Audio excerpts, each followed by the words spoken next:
we're trying to cut down all the fossil fuels stuff like that. It's like we need something right now. It's quick. It's you know what I mean. It's quicker. It's easier, and it's not perfect, but it's something we got to do right now as a placeholder. You know what I mean? While we're getting other stuff in place, because he's saying it's his whole thing is behind it is it's too late. But we also need to talk about the fact that CNN has set up a town hall where each candidate that's in the debates has 40 minutes to talk about climate change. Oh, nice. So they shot that down, though. No, it's back. So we're going to hear about it's actually going to work. It's not a debate style. It's a town hall. So the debate, yeah, they didn't want the debate. They didn't want the back and forth on it. You know what I mean? Mm-hmm. They want the town hall. You know what I mean? But that's going to separate the men from the boys, as it were, or women from the girls, as it were, right? Yeah. Hey, hold on. Wait. Okay, we live. Can y'all hear me? Let me know. Let me know if y'all can hear me, cause it slows down for sure. Oh, y'all can hear us. Y'all got us. Y'all got us. Where's the Let me know if y'all can hear me, cause Is this on YouTube? Yeah, it's on YouTube. What up, y'all? What it do? I'll be right back. Yeah. What's up, you guys? Welcome to Meme Knowledge. Very exciting show we got for you today. I am the friend of the people, Robert Kelly, and I'm here, Prince Gregory Hayes. The public offender. This motherfucker. So, and we got a great show lined up today. So first thing you're gonna want to do is you're gonna want to share this with your friends. So you're gonna want to like it, subscribe, hit the notification. That way, anything that happens on Soapbox Heroes, you'll be the first to know. And we want to make sure that you're sharing this right now. Get it out to 10 people, 20 people, or as many people as you like. Yeah. Go ahead and post the link in your Facebook, post it on your Instagram page, post it on Twitter, because we want to get information out to the people that need it the most, people that may not watch. Thankfully, don't watch corporate media. A lot of people don't watch corporate media, and a lot of people don't read mainstream media news outlets like LA Times or New York Times or whatever, and not to say everything in there is bad, because some of the stuff in there, sometimes you get lucky and you get some good information, but most of the time it's not that good. So basically, we're just here trying to provide a service. Most of y'all know us. Y'all know what we talk about, but we go more in depth when we do this show. We got actual like graphs and articles, and we want to show you guys where we're getting our information from as well, so that you guys can know where to go if you don't know where to go, and just give you a different perspective on things. So tonight, one of the things we want to talk about is the Democratic debates.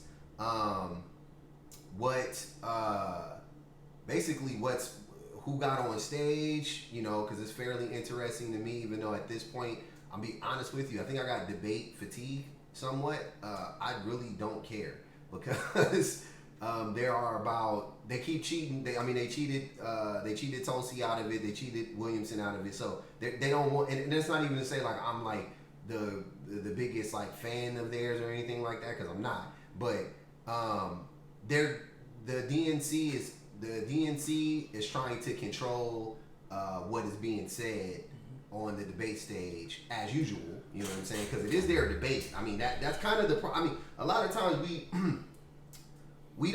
I don't think we understand how. Because I didn't think about it like this, but the DNC, it's their fucking party. Mm-hmm.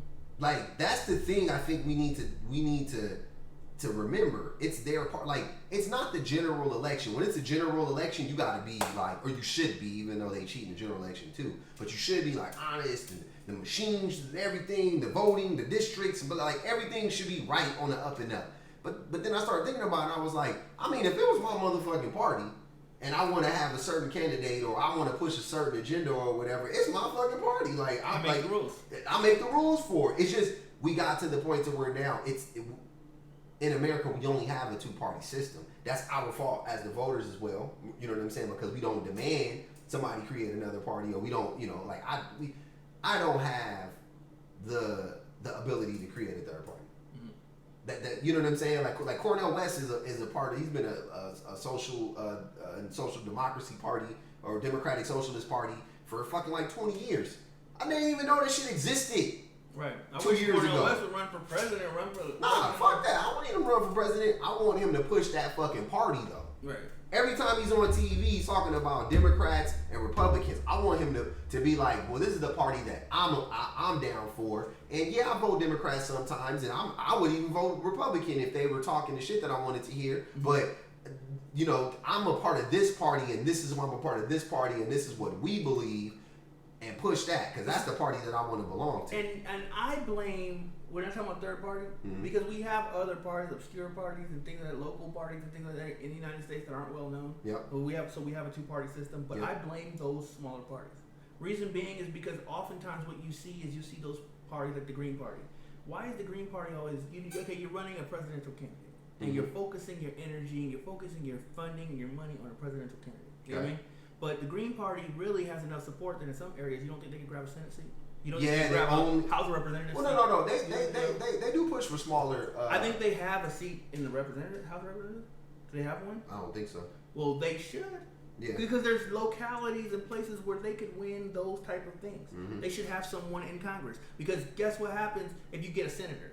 Yeah. Right now, it's the balance between, the Republican majority is 4 senators. Yeah. Imagine if one of those, instead of a Republican, was a Green Party, yeah. Imagine if there's a shakeup and the Democrats gain 2 seats and then one's a Green Party and one's a Republican. I would call that. I'm not down. Typically speaking, I'm not down for like getting a seat at the table, quote unquote. But that's the table that you need to sit at. Like you need to sit at. How much power does your party now have when you can swing on certain issues? When you can be the swing on certain issues, you can be part of the swing contingent on certain issues.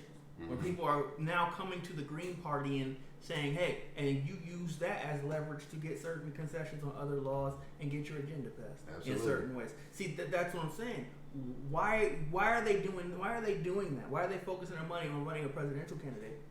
That's a good question. I really don't know. I would have to get to the bottom of that. I at one point in time was a part of the Green Party, and then I had to switch when in 2015 or 20 whatever the last primary was because they weren't letting me vote for Bernie. I wanted to vote for Bernie, and they wouldn't let me do it, so I had to switch and be a part of the Green Party.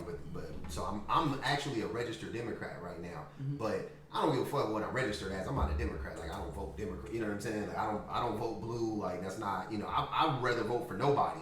If there's a Democrat and a Republican on the docket, or there's 2 Democrats on there, and I don't like either one, or I don't really know one, and I don't vote. I don't vote for the sake of voting. You know what I'm saying? I only vote for stuff that I care about. I've done that before. Because they vote or die. You go vote and I got shit.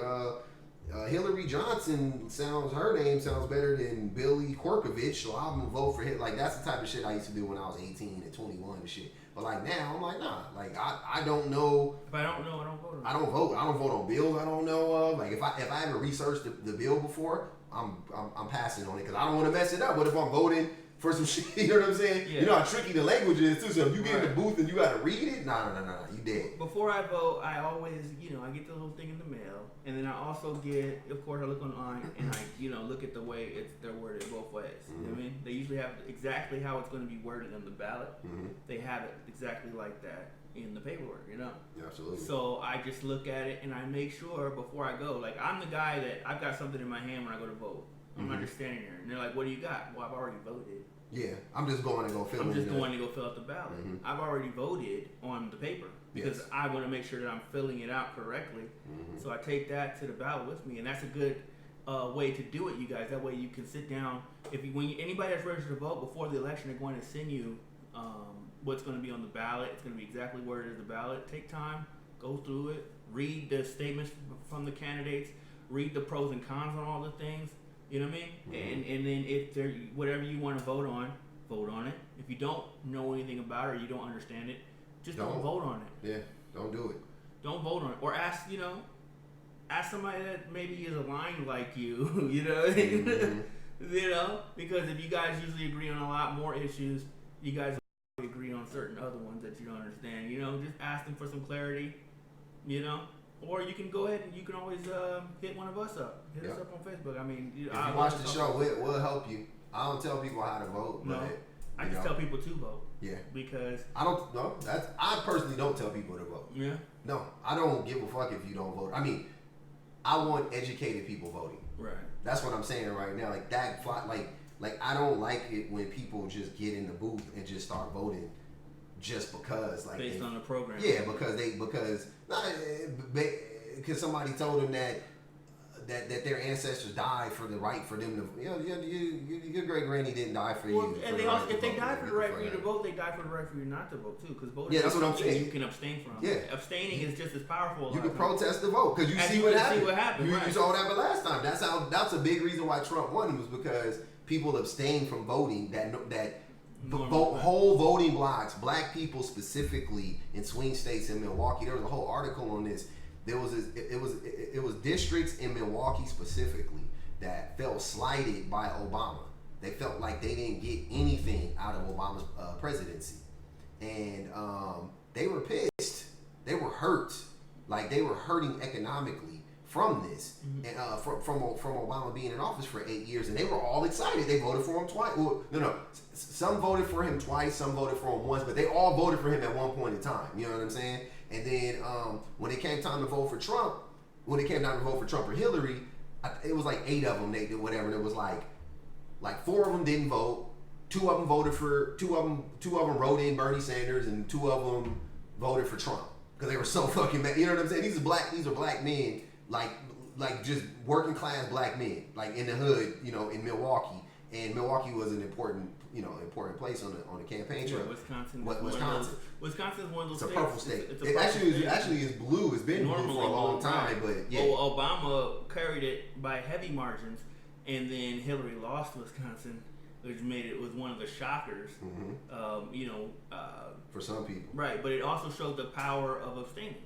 And if the Democrats were actually listening instead of trying to concoct conspiracy theories, maybe now they would be a little bit more. I think that the right certain ones. I know Bernie's paying attention to Wisconsin. I think because Bernie won Wisconsin in the primary, Hillary didn't even win Wisconsin in the primary. So, you know what I mean? I don't think she really concentrated. I think she thought she was weak there, and it showed. But also, Wisconsin's a swing state. You can't just ignore it. Absolutely. Yeah. So I want to kind of show everybody real quick, just so you guys can see. I'm going to show you who is actually in the debate right now. Who made it and who didn't make it.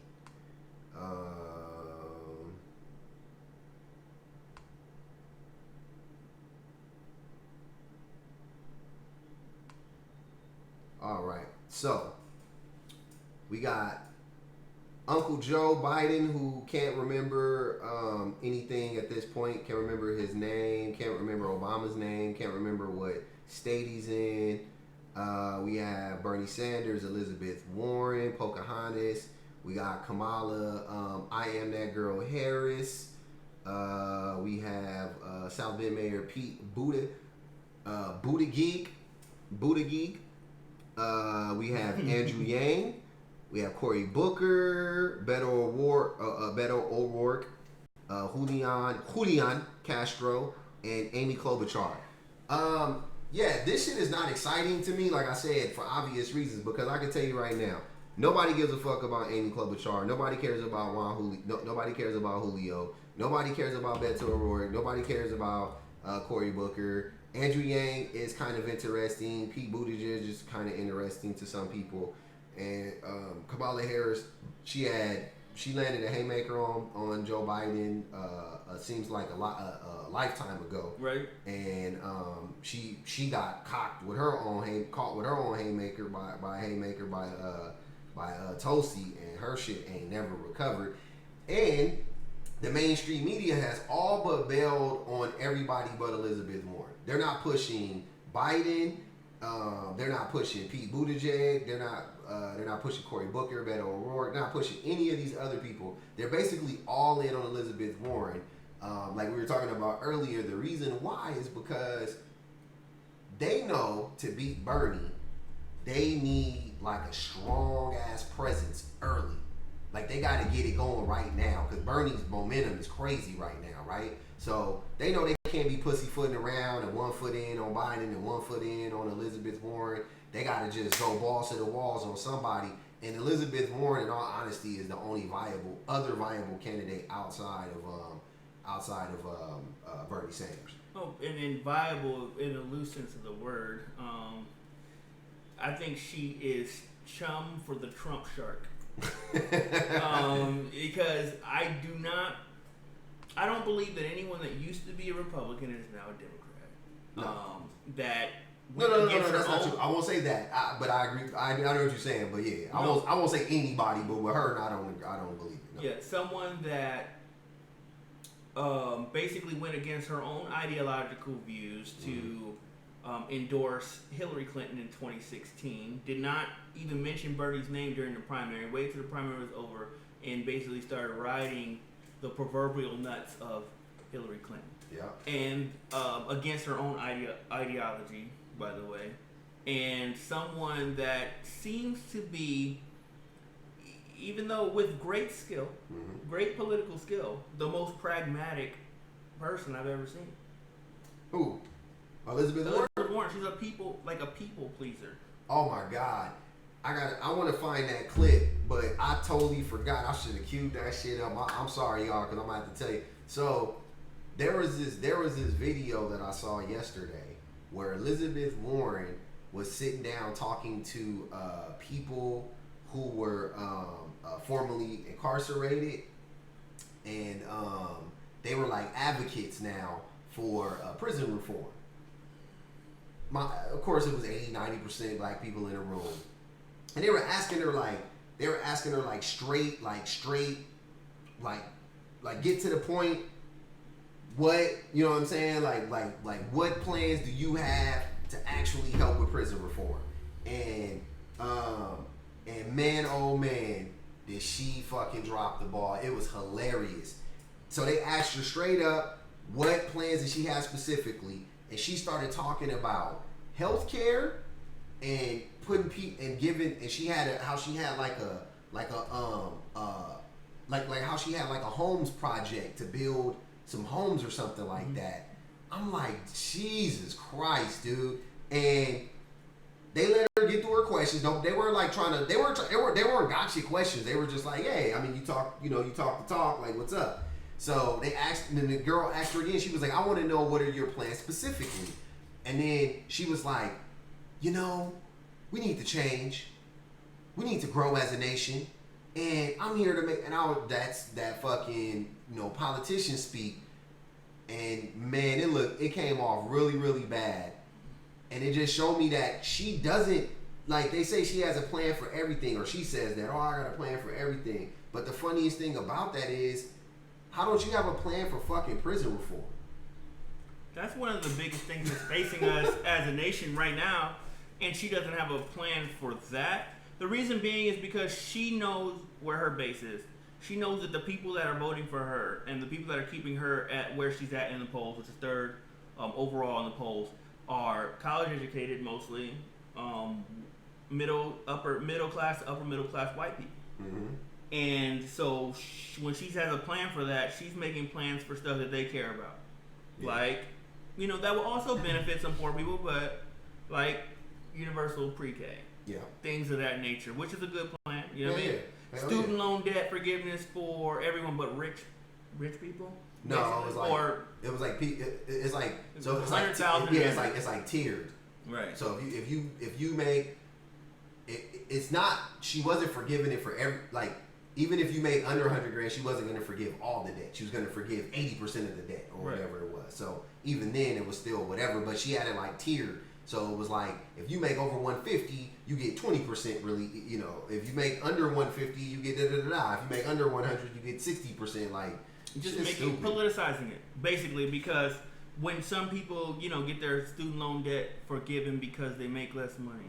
Yes. Then what it's going to do is it politicizes it, And people can say, well, the only reason you have good credit is, or you're out of debt, is because, Elizabeth Warren paid off your student loan debt. But with Sanders' plan, it just erases student loan debt.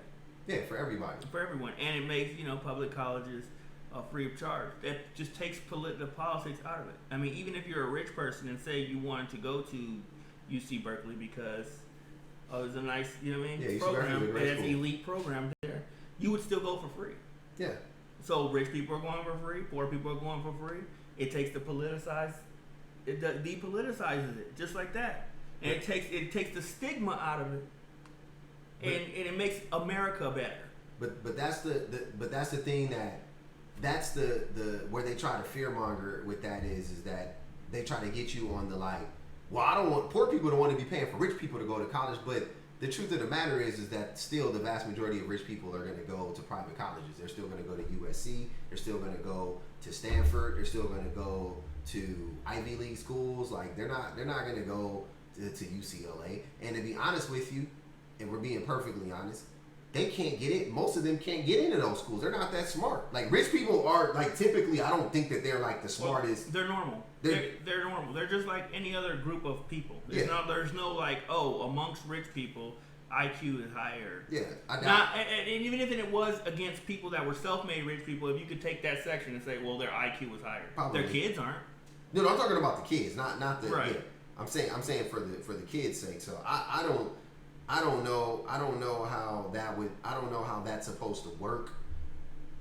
I don't know how that scare tactic is working on people. I don't think it is, but that's what they're trying to use. So they have everything. They don't really have much. When you say let's give college to everybody, very few people should be able to push back against that. Only a group of people are going to push back against that, in all honesty. If you say let's give healthcare to everybody, a small group of people are going to push back on it. Just in general, if you say let's make it a right, very small groups of people are going to push back against it. I'm talking about less than 10%. You know what I'm saying? And then you have to dig into the why, and then what is their pushback or whatever. And most of the time, it's not even. It's just questions. You know what I'm saying? So you're gonna let immigrants go for free? And it's maybe, I don't fucking know, but who cares though? Your kids are gonna go for free. Who cares if an immigrant goes for free? Right. You're gonna go for free. We'll be fine. If we can pay for a few immigrants, we'll be good. Is that so bad? You know what I'm saying? If an immigrant comes over here and they get hurt and or they get sick or whatever while they're over here, don't you want them to be able to go to the doctor? You know what I mean? Just if you were in their country, if you were visiting Mexico, right, and you broke your leg. And they were and imagine that shit happening in Mexico. Right. And they were just you're not a Mexican citizen, so we're not going to give you health care. You'd be like, what the fuck? If your poor sickly grandma came over here or to visit you, if someone came to visit, some of your cousins or some from people from other countries came to visit you, and they, God forbid, something happened, they got hurt. Mm-hmm.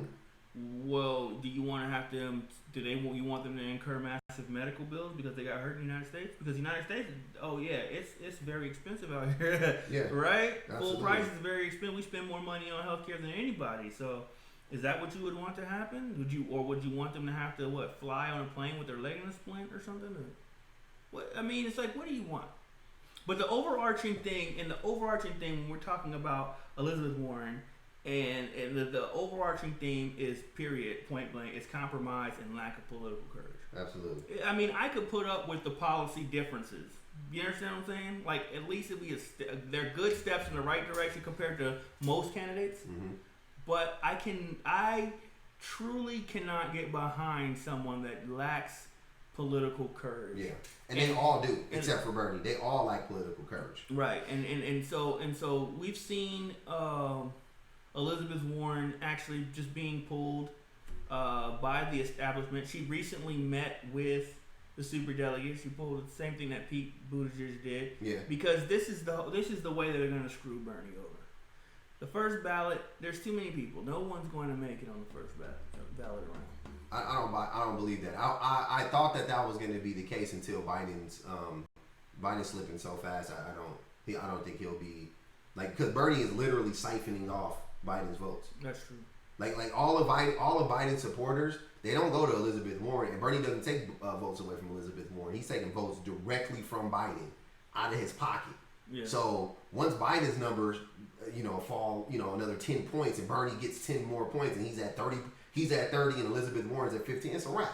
Right. You know what I'm saying? That's enough. So I don't see Biden being the one that's gonna get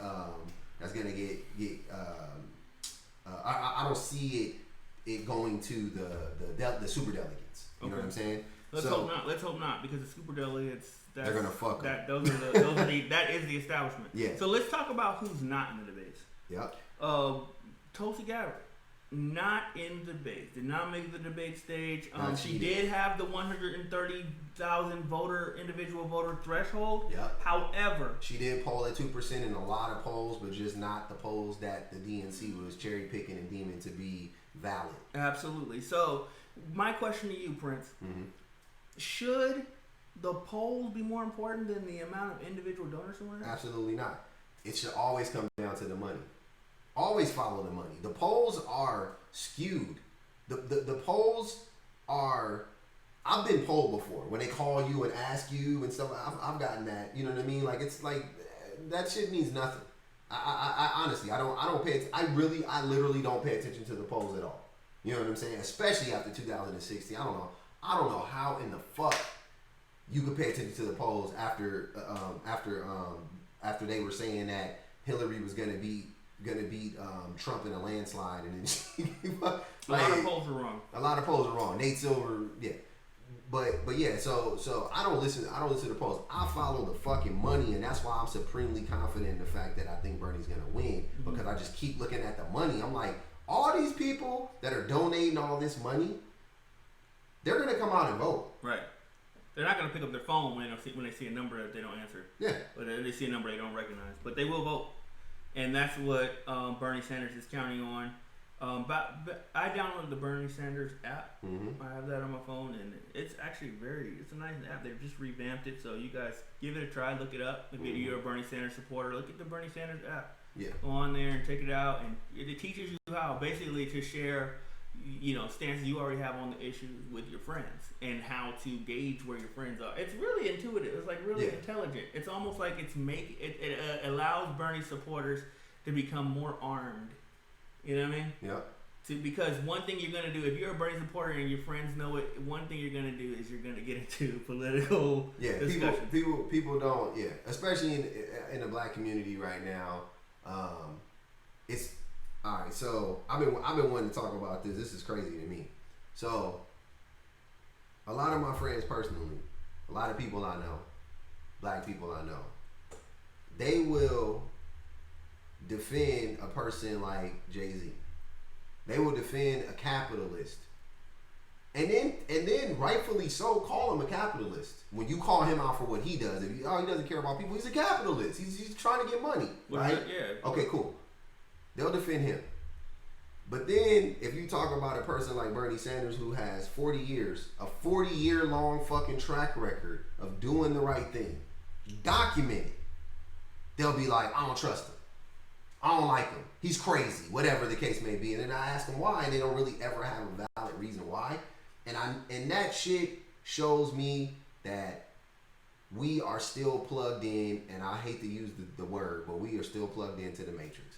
Too many of us are still plugged into the matrix. A lot of smart people who want to know what's going on and want to be in the know, they aren't. They still are buying into mass media. They're still watching CNBC. They're still watching fucking Rachel Maddow, or whatever the case may be. They're not paying attention to anything, and they're just on the internet, and they got meme knowledge, and they just getting fucking quotes and picking up stuff, and they got swept up in this ADOS movement a little bit. They got shades of that because they're telling you fuck Bernie and fuck this candidate and fuck that candidate. But then when you ask them who do they like, they never have a response. Never. I've not heard a serious ADOS person ever give me someone. There's always like a wait and see.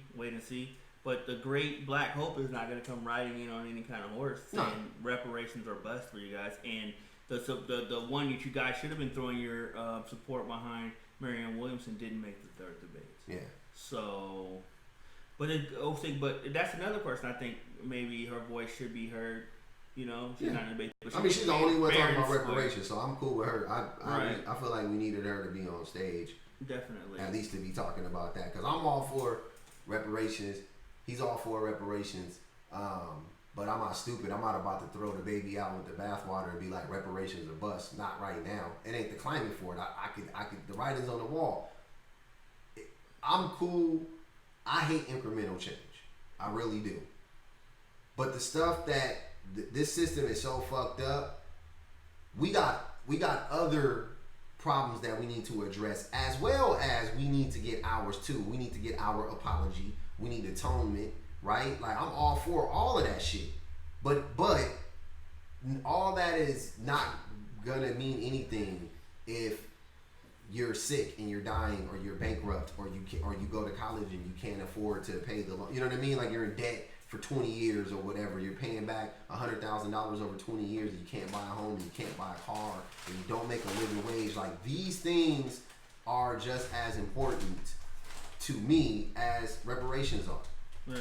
Because if I got reparations but I never got any of the rest of that stuff, I think it would be fucked up. I think if we got reparations and they still were incarcerating black people at the rate that they are, I don't think reparations would cure that. As a matter of fact, it would give them an out. It would give them a way to say, well, we did give you guys reparations. Yeah, they would just cut a gang of fucking programs. And then when you try to post, and then try to post about slavery and income inequality and things of that nature, then, and guess what the backlash you'll catch all the hell. Speaking of that, inequality. Mm-hmm. I want to talk about that. I know you want to talk about that too. Mm-hmm. What do you? Okay, so I want you to kind of go through this real quick and set this next. We're gonna show you guys a graph mm-hmm. of wealth inequality that's going on right now in the world, how it looks. So basically, America has always been touted as the land of opportunity. A place where you can come and it doesn't matter how you were born, no matter how poor you were, you could become a star. You could become a millionaire, a billionaire even. You could pull yourself up by your bootstraps, right? You could come over as one of the huddled masses and become Tony Montana or something. I don't know. Mm-hmm. You know what I mean? They sell it's called the American dream. A chicken in every pot, a white picket fence, you know what I mean? You can have those things no matter if you're willing to work hard, you know what I mean? Keep your head down, work hard, don't give up, and live by the ideals of America. You can become anything you want to be. That's what they tell you, okay? But is that actually true? Okay? What we're going to show you right now is what's called a Great Gatsby graph. And a Great Gatsby graph basically rates income disparity and upward mobility. Upward mobility is your ability to raise your level of income. Like, say for instance, you're a working class citizen. How easy is it for a working class citizen to become a middle class, upper middle class, or a millionaire? You know? In America. Like just or off in the top. Country, right? I think we think it happens more than it really does, mm-hmm. but it's really hard, just so you guys know. It's really I want to say this to anybody watching this, anybody that's going to hear this, whatever, in the future. I commend every last one of you who came and got it out the mud and came from nothing. Because I came from nothing, he came from nothing. Most of my friends I know came from nothing. When I say nothing, I'm talking about if you lived in the hood, off the bat you came from nothing. Even if your lights was always on, even if your mama and daddy was home and all that, I don't give a fuck, whatever it was, you had it better than some, you still came from nothing. So I commend you. I commend y'all for coming from nothing. But the reality is that most people don't make it out of those situations. Absolutely. And there's a ceiling on how high we can go. Right. And everybody's trying to get something better, make a better life for their kid. Everyone wants to teach their kids to go get more than what they have, to do it a little better, to grow a little bit more. And we as Americans believe that the government and that the government and their economic policies and their, you know what I mean, that's in their interest as well. That that you believe they're working to help your kids have a better future. That is not true in America.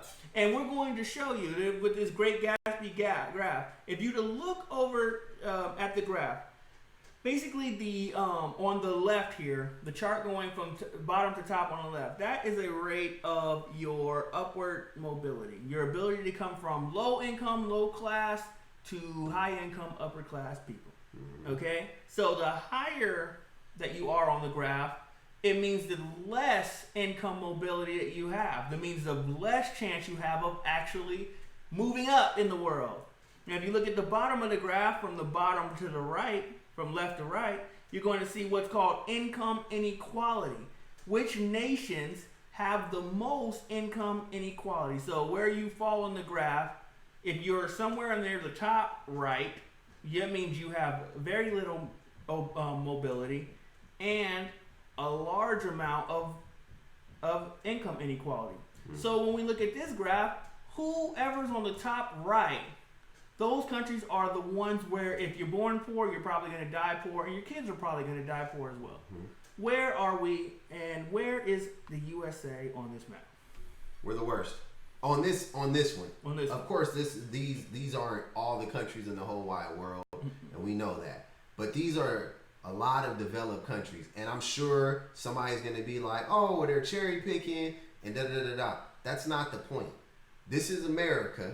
They told us that America is great. It's the land of opportunity. It's the land of milk and honey. Everybody has a chance. Blah blah blah blah blah blah blah. Then tell us why are all of these countries better than us? Because we shouldn't be 1, 2, 3, 4, 5, 6, 7, 8, 9, 10, 11, 12, 13th. We shouldn't be 13th in the world in this. No. If we're 13th in the world, there might be people in between us. Right. But we shouldn't be 13th in the world in this. Right. With all the money and all the stories that they tell us that if you just work hard and da da da da. Every single fucking person I know personally work. My kids work hard. You know what I'm saying? Like everybody I know works hard. I don't know anybody that doesn't work hard. Mm-hmm. I don't know anybody that's wealthy either, though. So let's look at the countries that you see at the top here. You see the U.S., bam. Mm-hmm. U.K., mm-hmm. Italy, mm-hmm. France, right? Yep. Japan. Yep. And then when you add Canada and Germany to the mix, do you know what those are? That's the G7 countries. The top economic countries in America, in the world. Yep. Yep. They just had a meeting this weekend to talk about how to make sure that they keep this the same way. Yep. Benefiting the richest of the people in the world, while working class and poor people get the shit end of the stick, as it were. Okay? On the contrast, there are some very successful nations that are very low on the scale. So if you're, just looking at if you're on the left side mm-hmm. and down towards the bottom of the graph, mm-hmm. that means you're better in terms of income equality, and you're better in terms of upward mobility. Mm-hmm. So let's look at the countries that are the best at them. Sweden, mm-hmm. Finland, Norway, and Denmark. Right. The Scandinavian countries, as people like to call them. Right. So what are these Scandinavian countries doing that we don't do here in the good U.S. of A? They practice a form of socialism. Yes. They have more social programs in their implemented into their society than we do, such as healthcare for all, free daycare, paid vacation, like all like things of that nature. Mm-hmm. A living wage. I believe in the welfare state. Yeah, they actually offer, a lot of them offer UBI too, Universal Basic Income. One or two of these countries for sure, I don't know which one. They give every citizen $500 a month or some shit like that. You know what I'm saying? So right, and that ought to go to show you that basically it's not, because these countries also have markets, and they don't they haven't eradicated capitalism from the equation, but they've decided that capitalism does not belong, certainly in certain things like your healthcare, your education. Capitalism needs to keep their hands off of your education, off of your healthcare. off of your children's daycare. Yeah. There's certain things that people should not put themselves in a position to profit off of. Yeah. And these people have gotten together, realized, and decided on that. Prison systems. Right, prison systems. They don't have private prisons. These things are also the type of things that are up for grabs right now in this election. The type of things that going forward that can actually bring down our status, because that's not a permanent place. We don't have to be there in terms of income. We could turn this around in 8 years. We could be number one in 8 years with this economy that we got, all this money we got coming through here. We could turn, like, literally, we could leapfrog all of these countries and be, we could be really, really high up there. Also, what we want to point out is that right now the USA has we have a fascist as our leader, quote unquote. Mm-hmm. The UK has a fascist leader in Boris Johnson. Mm-hmm. Italy has a fascist leader. France has a neoliberal in Macron. Japan, neoliberal. Australia, neoliberal. Canada, neoliberal. Neoliberal meaning like an Obama. Macron is the white Obama of France. Actually, Obama endorsed Macron, and he endorsed the president of Canada right now. I forgot Trudeau. Justin Trudeau. He endorsed him too. So these are all neoliberals, and then neoliberals are in the middle, as you can see. Here, I'm gonna go back to the graph real quick so you guys can see. So the neoliberals are right here in the middle. France, Japan, Australia, Canada, New Zealand. I'm gonna leave Germany out of this. I think Germany is actually moving towards.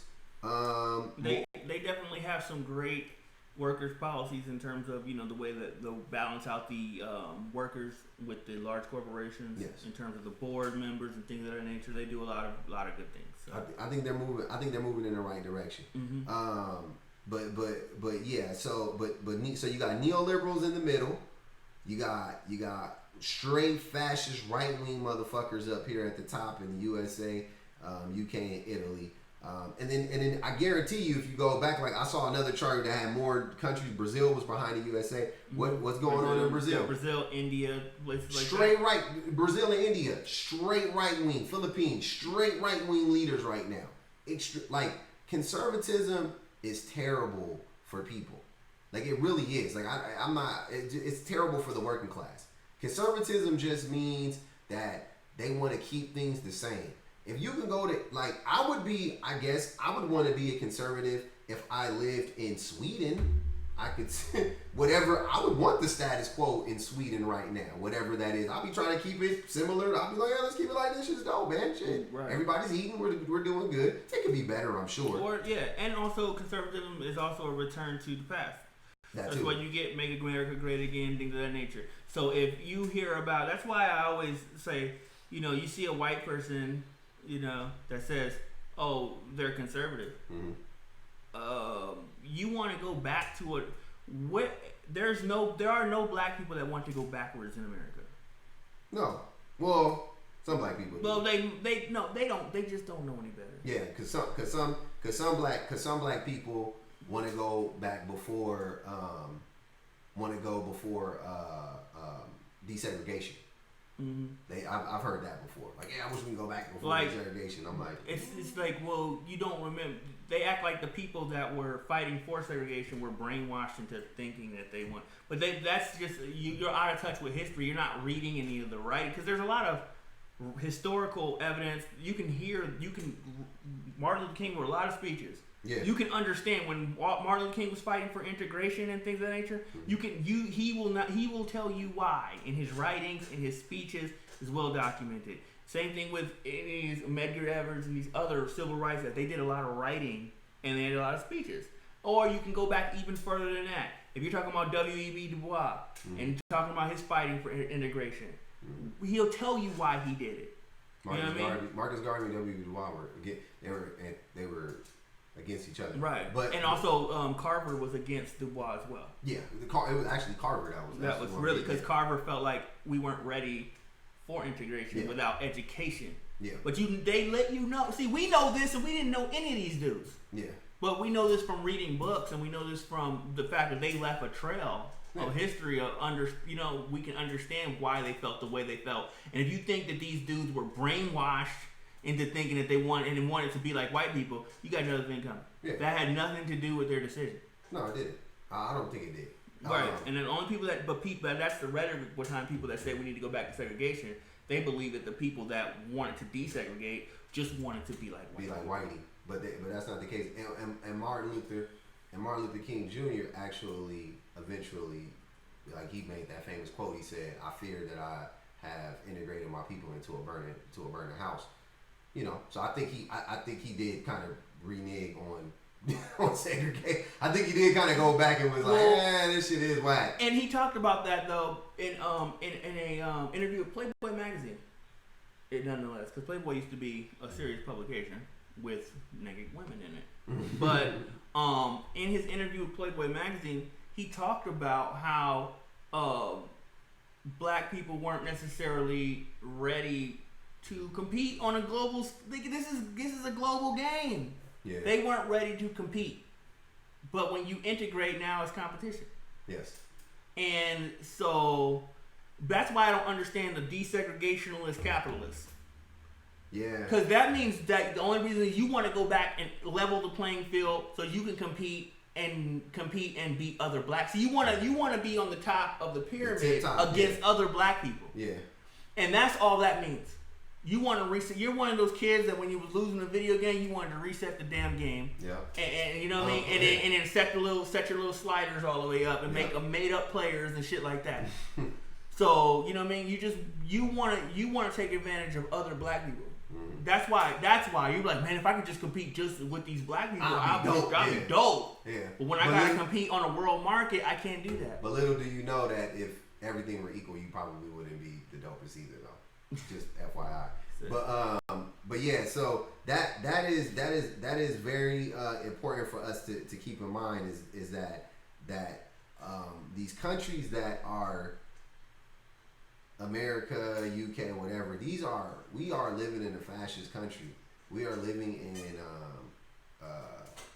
troubling times right now. If you look around the world, you look at what's happening in India with Kashmir, you look at what's happening with Bolsonaro in Brazil and UK and America. Like, it's bad. It's almost scary if you don't know. You know what I mean? Like, if you don't know any better, but it's scary if you know.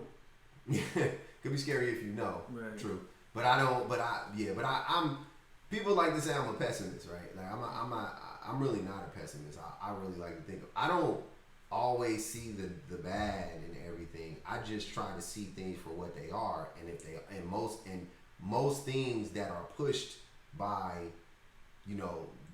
the powers that be are bad. So I just see the bad in it. And I'm like, yeah, that's bad. It's not good. It's not going to benefit us. Oh, you just want to see the bad and everything. No. I want to see the truth.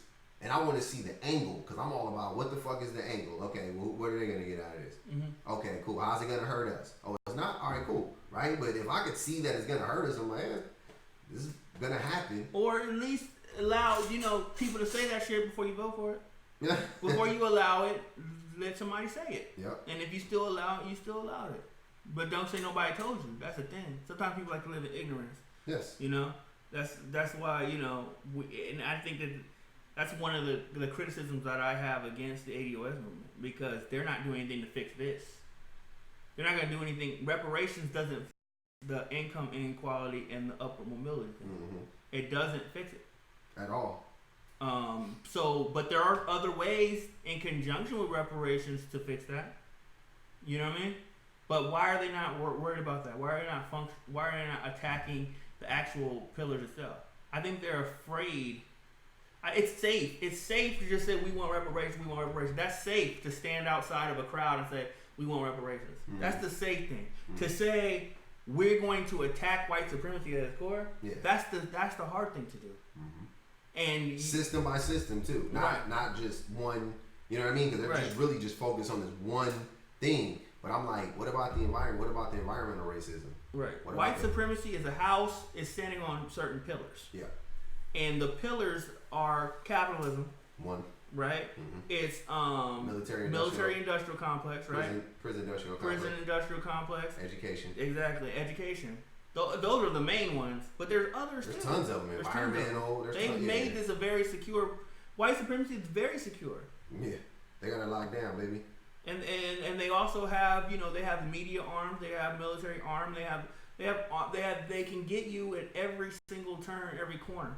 That's why it's hard to attack it, but it's like eating an elephant. You gotta start eating. You gotta go one bite at a time. You can't get all over the place. I think that if you want to direct people and you have people on your side and people listening to your message, and I'm talking to the leaders of the ADOS movement, if you have people listening to your message, what you're gonna want to do is you can direct these people in any direction that you want. They're listening to you and they trust you.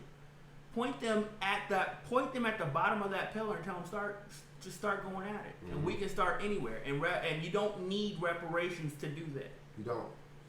But we need reparations. But we need reparations. We need reparations. But we don't need it to do that though. But let's start by exposing white supremacy for what it is, and not just for what you call, you know, your people, which you've limited your people. But even though people are power. You know what I mean? That's another thing that they do too.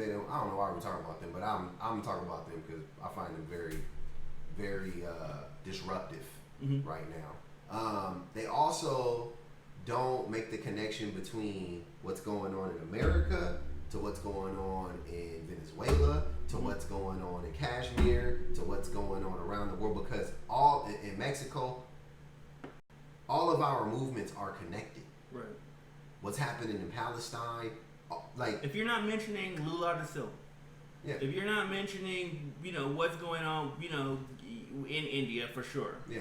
If you're not mentioning what's going on in the Northern Triangle. If you're not mentioning that fucking Israel just bombed 4 countries, like, right.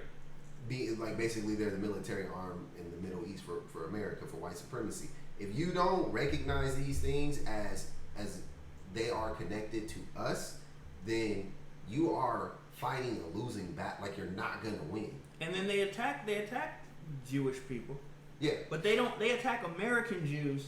Yeah. That actually don't have anything to do and actually are opposed to what's going on in Palestine right now. A lot of them are opposed to that. A large contingent of them are opposed to what's going on in Palestine. And it's getting even larger where people are criticizing the Israeli government. Because they're not Israeli. They're American. They don't give a fuck about Israel. Right. And one thing about Americans is by now we should know apartheid when we see it.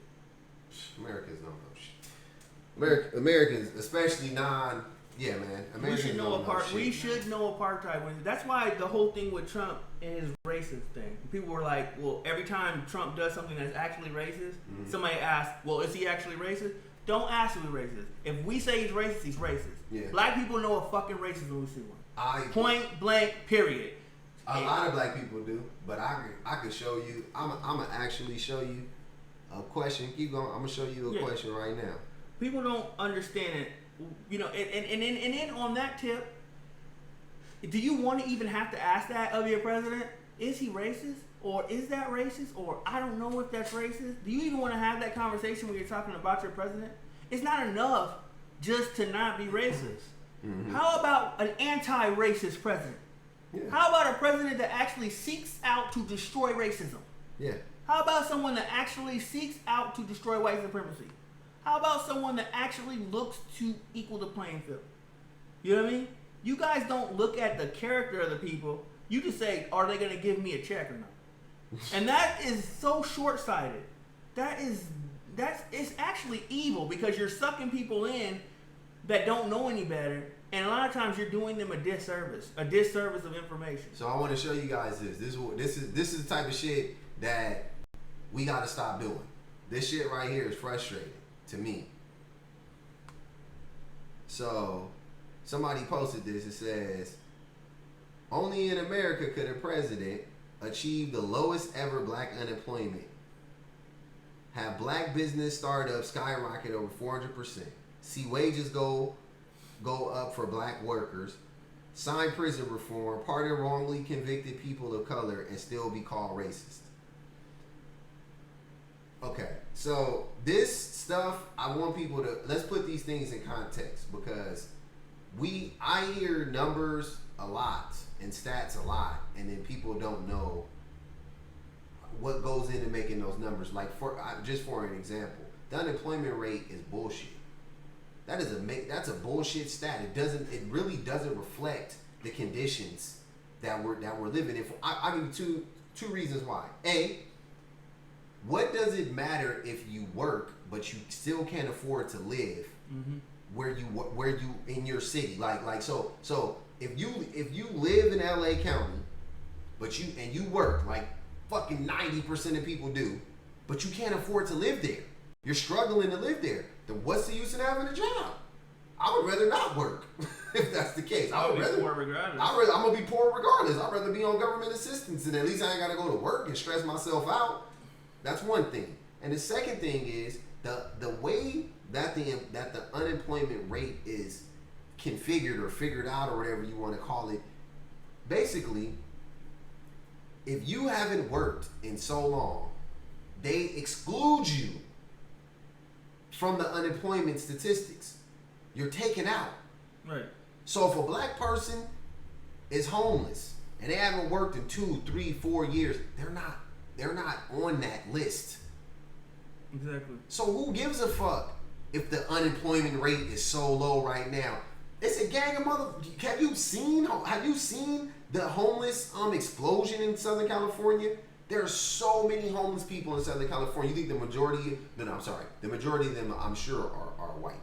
I'm sure. I'm just gonna guess because the majority. No, probably Hispanic. I mean, I'm just guessing the numbers. I think logically. So I think that if the majority of the people in any particular place are whatever race they are, of course, overall that's going to be the majority. But if we're talking in relation to how many people are how many black people there are in the county or whatever there may be, right? Mm-hmm. And then out of the rate, so out of every 1,000 black people, how many of them are homeless? If there's 5 black people that are homeless and 2 white people that are homeless, but overall there are more white people that are homeless because overall there are more white people, then that makes sense. You know what I'm saying? But it doesn't make sense that it should be fucking 5 to 2. You know what I'm saying? For black people to white people, it doesn't make any sense. Right. And that's what's happening with the homeless explosion, the homeless population around the country, but specifically in Southern California. Right. And the whole thing is this: we don't need more jobs; we need better jobs. There's plenty of jobs for people. The thing is, though, the federal minimum wage is $7.25. Mm-hmm. So that's the minimum federal minimum wage. You can't live anywhere for $7.25 an hour. Okay, and then if that's for people, that's for untipped workers. So if you're a tipped worker, your minimum wage is $2.50 an hour. Okay, and not to mention the fact that even though lowest ever black unemployment, wages have been stagnant for over 40 years. That means over the past 40 years, we're making about the same amount of money as before. You know what I mean? Yeah. And then let's look at once you count for inflation. And then so let's look so somebody gets a job, works, gets some food, eats, gets a place to sleep, eat, store up enough energy to go back to work the next day. Yep. That's it. You don't have nothing extra because is black wealth going up? Is black wealth skyrocketing? Nope. No. And 40% of the new wealth created in this country goes to the top 1%, which are vastly dominated by white people. So exactly, I think the 1% is all white, probably close to. Well, Jay-Z might be in the 1%. Oh, Jay-Z's definitely in the 1%. Well, then, it's not all white. It's at least one nigga over here, right? So Oprah's up there. Byron Allen's up there. Yeah, we got some. Jordan's up there. We can name them probably. I guarantee you, we can name them. We could probably name all the black people that are between anybody on. We could probably name them. You can't name all the white people on there. I'll give you an example. That fucking guy, what's his name? Steyer. The made the debates. He didn't make the debates. Yeah, did he? No, he's not on. No, he's not. He's not on there. So John Steyer, is that his name, or Mark, whatever the fuck? He's a billionaire. He's worth like $29 billion. I never even heard of that motherfucker. Right. That motherfucker is worth like $30 billion. I never heard of him. He used to be a politician in California too. He was in the state assembly, but he's. But again, the one. So basically, with the income, the lowest ever black unemployment, it just means that it's the most more black slaves than ever before. Yes. I mean, that's what it comes down to. There's more black people slaving than ever before. So it doesn't say that. And okay, so let's go. Black businesses startups skyrocket over 400%. Yeah, I mean that, and here's the thing with some of these, I haven't even researched it, but I'm gonna take a guess as to why that is. Trump did that those tax cuts for small businesses, and and that probably had a lot to do with it. I'm just gonna guess, and that's fine. That's fine. That's fine. I'm not, like that. Like you can't cherry pick shit. You can't. We can't be cherry picking things and being like, see, that makes them not racist. These are the equivalents of a white person. We all heard it. I got a black friend. I got a black boyfriend. I don't give a fuck if your baby daddy black, if your baby mama white, and you. I don't give a fuck. You can still be racist. Absolutely. You can still be racist. Absolutely. And Trump is still fucking racist. I don't care about any of these things. Mm-hmm. These things are not making our condition any fucking better. So I don't care. You just throwing out arbitrary stats and being like, yeah, the lowest unemployment. I don't give a cool.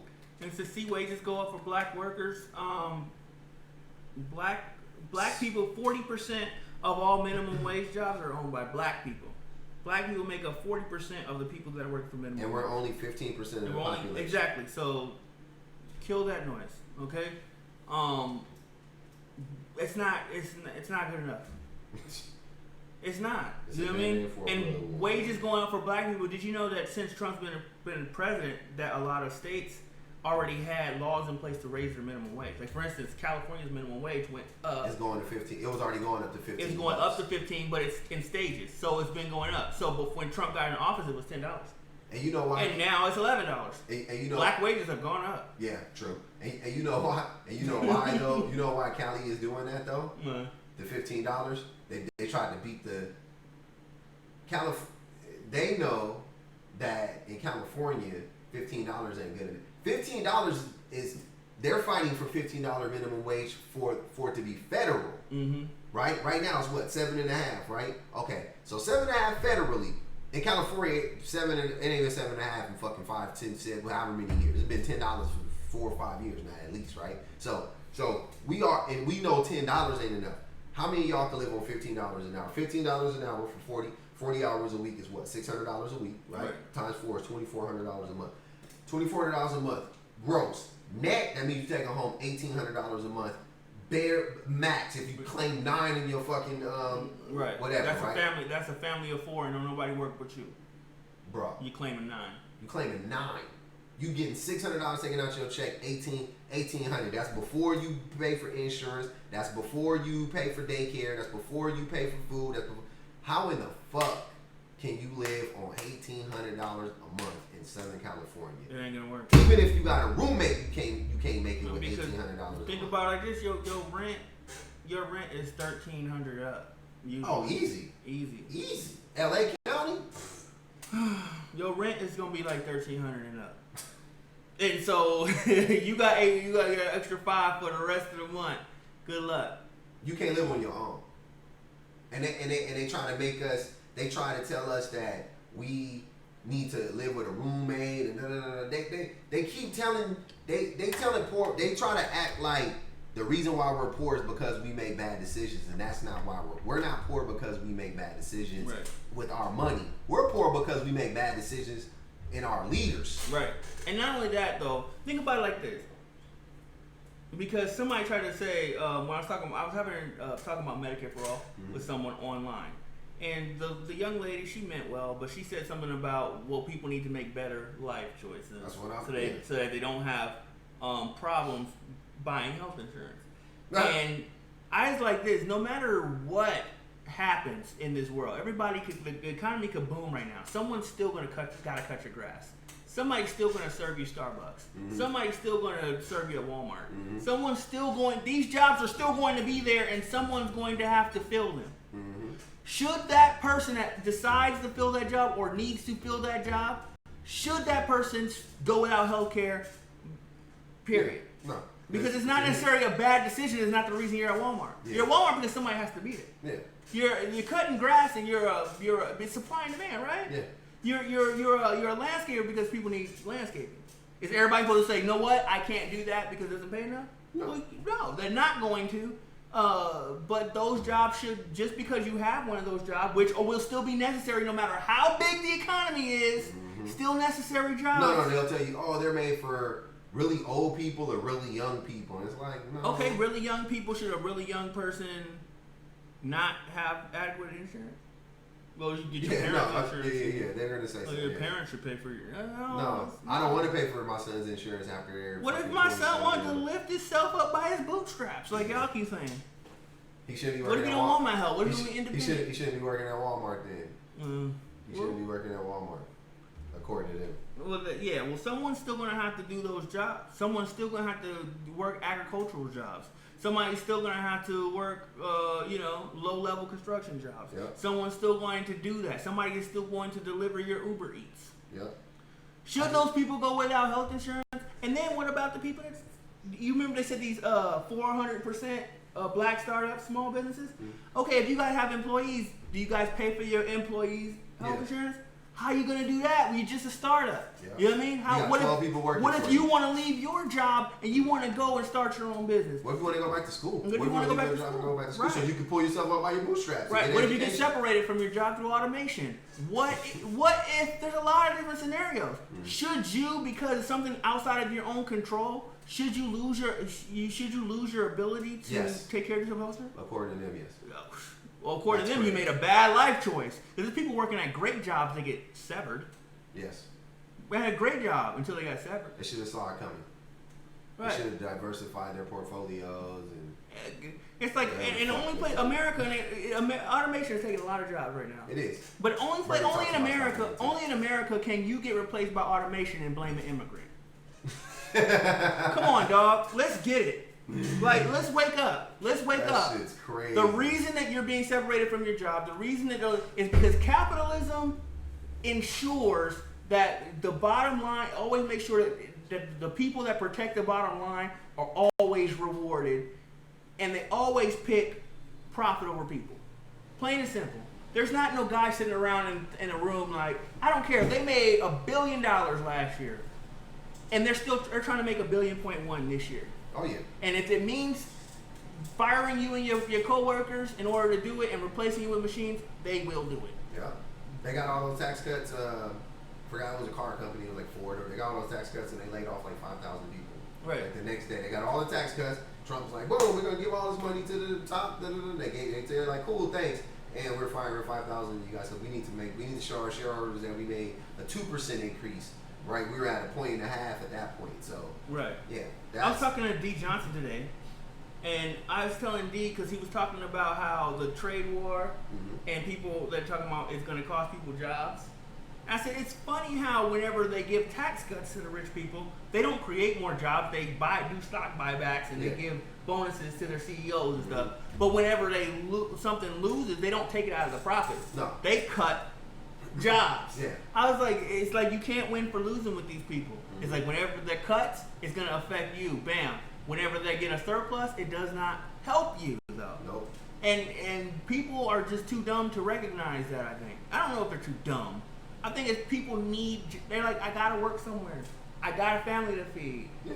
They're in a position where they're behind the 8 ball. Their rights aren't being protected, and they're at the mercy of these predatory capitalists. Yep. And when but we have to rise up and realize our power to stop it. Almost like when the slaves realized that, you know what I mean? We could, It was time to get off the plantation. it's time to go. We're free, and we actually do have power, and we actually have rights, and we actually have things we can fight for. It's just about your willingness to fight, and and that all comes from leadership down. Just like you saw the rise of white nationalism behind a man that declared himself a nationalist soon after he got in office, and as shown to be a fascist and a white supremacist, right? Oh yeah, for sure. Well, what happens when we have a leader that helps organize workers, encourages the organization of workers? What happens when we have a leader that encourages living wages and things? What we're going to see a trickle-down effect in leadership. Yes. That's from that type, those attitudes, those policies, those things trickle down. Yeah. You know what I mean?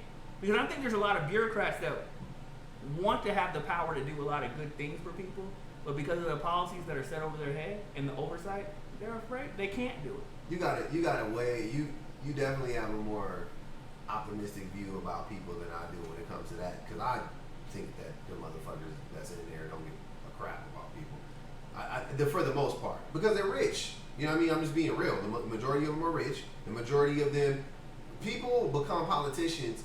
They're broke before that's the craziest thing about being a politician to me. You're poor before you are poor before you get into office. And then when you're in office, you accrue all this wealth. Like Obama got, oh my God, I gotta show you guys that too. You accrue all this wealth or whatever. And yeah, man, it's a trip.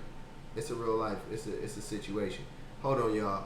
So I saw this meme. This is meme knowledge, so we gonna break down these memes. People always be asking us, where the memes? The memes are here. The memes are here.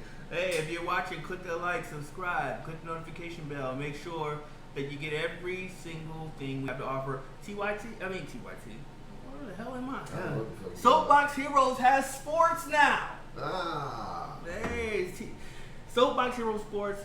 Check it out. You know what I mean? Make sure that you're tuned in for that. If you click that notification bell, then whenever there's a show, you're gonna make sure that you get a notification. You can watch it then, or you can go back and watch it later.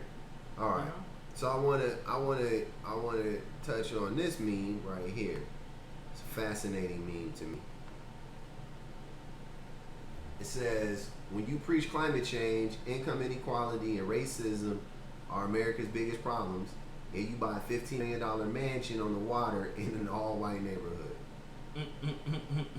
I mean, you can't help who lives there when you move there, but what? You don't move there. Well, I guess if I arrived in a neighborhood I wanted to live in and it was only white people living there, I don't think it would necessarily turn me off. But you spend all that money, you know what I mean?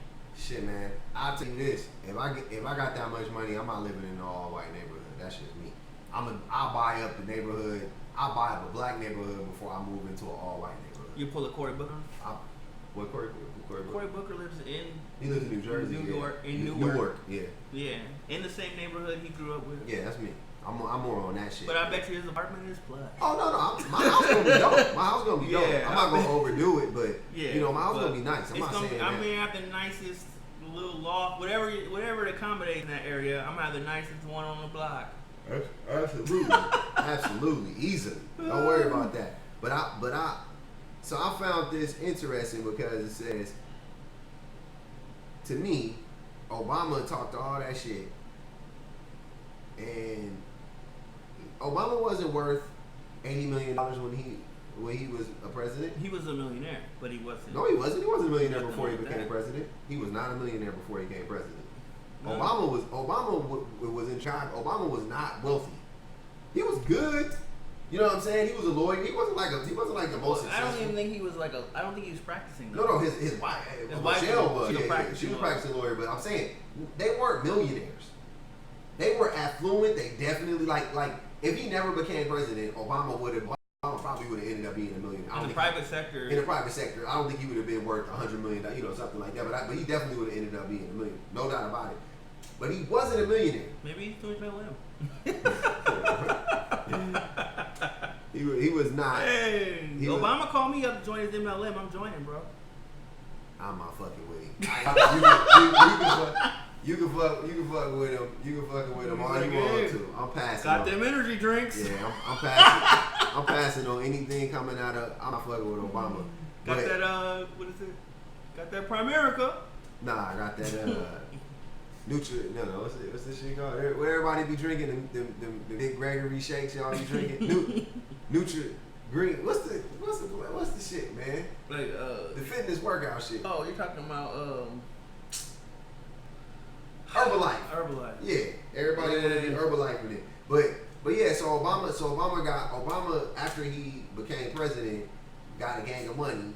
And he did the shit that motherfuckers do with a gang of money. After he became president, yeah, after he became president. And I always find that to be suspicious when a person becomes wealthy after, like that wealthy. So you become a consultant and you do speaking tours. Every time you see him speak now, you get money. Yeah, he got a book deal. Joe got a book. But that's all the setup though. That's the funnel. It's the, you know what I mean? Like, but he made the deal. He made the deal beforehand. We got you. Don't worry about it. When you get out, we'll throw you some dinners. Everything was already set up. Oh yeah. For him to make all of this money after he got out of office, and he's raking in. Obama, he got to work 150 something. But I think it depends on how you get your money. I don't think it's just enough just to be rich. I think if you pop up as a lobbyist, you're like, oh, I was the president, and now I am a lobbyist for the NRA. Yeah, I don't really care. Or I do, because I don't really it care. matters. It matters. The only way I give you a pass is if you got rich off of something that was actually a good, like if Obama. If you write a book and you sell, like Bernie Sanders wrote a book and he sold $1 million and he got $1 million. He never had $1 million before that. I'm not and then on he that. didn't. And then he didn't make $1 million the next year. At all. Yeah, I'm not on that. You know why? Because Obama made a book deal, so they gave him millions and millions of dollars before he even wrote the book. See what I'm saying? Bernie didn't. They didn't give him $1 million to write the book. Well, he made profit. That was his profit. You know what I'm saying? So I'm cool if you just write a book and you make a gang of money off of writing your book, like you said, or whatever. But even then, no, you're profiting off of the presidency. To me, yeah. You know what I'm saying? But so barring that, yeah, man, I just have to. I mean, you ain't gonna be worth $100 million off of no damn book. You know what I'm saying? No. Like even I think he also, you got a little insider trade. You got a little insider. You're an insider. Yeah, They insider. You could be insider trading. Like you're an insider. I'm not accusing Obama of a crime, but what I'm saying is, I'm accusing him of me. if I know if you got Obama and say you're a businessman, successful businessman, you did well under Obama, you voted for him. Yeah. And you got this like opportunity of lifetime, you're looking for investors. Okay. I'm picking up the phone. I'm calling in. I'm saying like, look, Barack, we got this. You know what I mean? Mm-hmm. Heads up, I'm about to start this thing. It's a sure thing. You know what I mean? Mm-hmm. You get in. You can get in on the ground floor. You take advantage, make a lot of money. You got connections.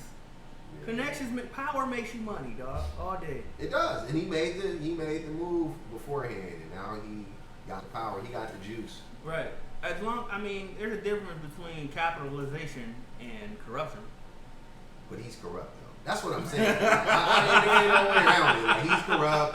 He made the deal. He shook all the right hands in the back room. They told him, when you're not president no more, come see me. Got the book deal set up for you. We got the Obama Foundation set up for you. And we're going to funnel all the money through like we do with the Clintons, because that shit is worth like $300 million. But they can pull from that shit anytime they want to. Mm-hmm. And the shit has a lot of power, a lot of influence. You know what I'm saying? Around the world. So, yeah, man. Okay. So, hey, let's talk about Trump. Let's talk about Walsh, man. Trump is being primaried by another candidate. So we already had William Weld, Bill Weld, running, I guess, under the radar because they wasn't giving him no play. Underground. Yeah, they wasn't giving him no play. And just remember how people always say that if we elect a neoliberal, a lot of people are of the idea that someone worse than Trump will come along. Mm-hmm. Well, someone has jumped the gun. Joe Walsh. Joe Walsh has jumped the gun and said, I'm going to come, I'm worse than Trump and I'm going to come before. And so Trump is being primaried by Joe Walsh. Joe Walsh is a former representative from the House of Representatives and a Tea Party member, a former Tea Party member, part of the 2010 class of Tea Party congressional red wave, I guess. It was like a red wave, part of the 1,000. That's what I refer to the 1,000 seats that the Democrats lost under Barack Obama. 1,000 seats, and they think the same shit's gonna work for security. People be saying Barack was a good president. But that's fucking terrible. 1,000 seats, Jesus Christ. The whole thing is this: if you think Trump's an asshole, this dude is like he trumps Trump when it comes to the assholey old of this. Mm-hmm. This dude was a birther, conspiracy guy. This dude but he apologized for it. This dude was Obama's a Muslim guy. Which, who gives a fuck? This guy was every crazy thing you could say about Obama, he was the leader of the pack on it, and he's running on a platform that says that ultimately that Trump is not fit to be president. Now he agrees with Trump's policies, Some of them. most of them, Yeah. pretty much, or he goes to the right of Trump. He thinks Trump doesn't go far enough. But he also thinks Trump is a senile fool, Which he is. and Trump's a racist. Which is. Well, Yeah, that's Trump. a pop calling the kettle black as fuck, right? Yeah, but he's like, oh, I apologize. And Trump was so terrible that it made him see the error of his ways. When he tweeted in 2017, he's been tweeting his nonsense about as late as 2017. So we're gonna let him speak a little bit, so you can get an idea of who this guy is in the Republican Party. All right, take a look.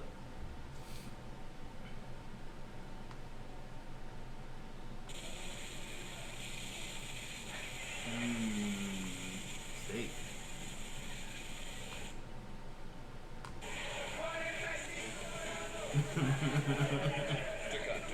Gold on the outside, light on the inside.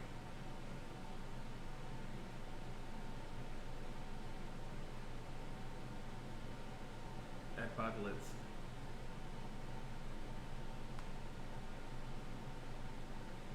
Oh man, I don't know why it's not playing.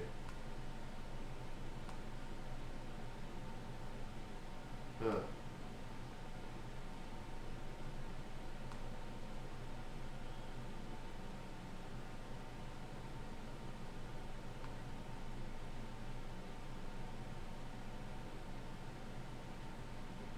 I want to bring in another guest who's joined the conversation here. And he's running for president. Congressman Joe Walsh, of course, making that announcement just a few days ago, former Illinois Republican congressman, conservative radio talk show host as well. Why do they have him on there? What do you make of what you just heard from the president, your reaction to President Trump and Right. France? I agree with everything Ned just said. It was just odd listening to 45 minutes of that. I don't believe a word he says. And Craig, this goes to the problem of President Trump on the world stage and here in this country.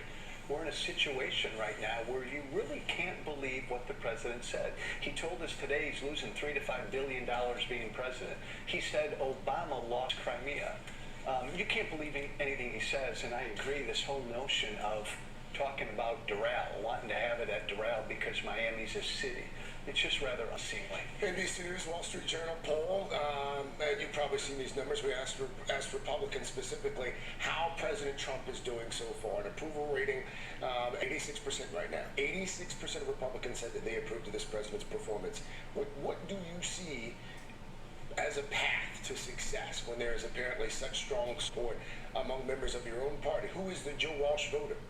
They want an alternative. Republican voters want an alternative. There isn't one. This president is tweeting us into a recession. So I think once his craziness, Craig, begins to impact them, you're going to see those numbers slide. And a lot of people have left the Republican Party. We want to bring them back. What's the response to the campaign so far? Are you getting donations yet? Yes. Interesting. A lot of interest. Look, our campaign slogan is Be Brave. I think a lot of people feel the way I do about President Trump privately. They need to come out and say it publicly. That's what we're going to try to do. Here's the thing, though, and you just pointed out the president's been tweeting us into a recession. I mean, the president's been tweeting for several years now, and even before he was elected, as you recall, he was recorded on that Access Hollywood tape, making extremely lewd comments about women. He attacked Senator John McCain for being a prisoner of war. He attacked the judge in the Trump University lawsuit case. This is all before he was president, but you voted for the guy nonetheless. So what was That should be the end of the conversation. Support? Why now? Well, he lost me at Helsinki when he stood in front of the world and said, I'm with Putin and not my own people. Craig, I think every day that goes by. Look what happened last week. My God, the market tanked because President Trump ordered private companies to do things. Every day that goes by, more and more Republicans especially, I think, believe that this guy is pretty unhinged. He doesn't know what he's doing. That scares people.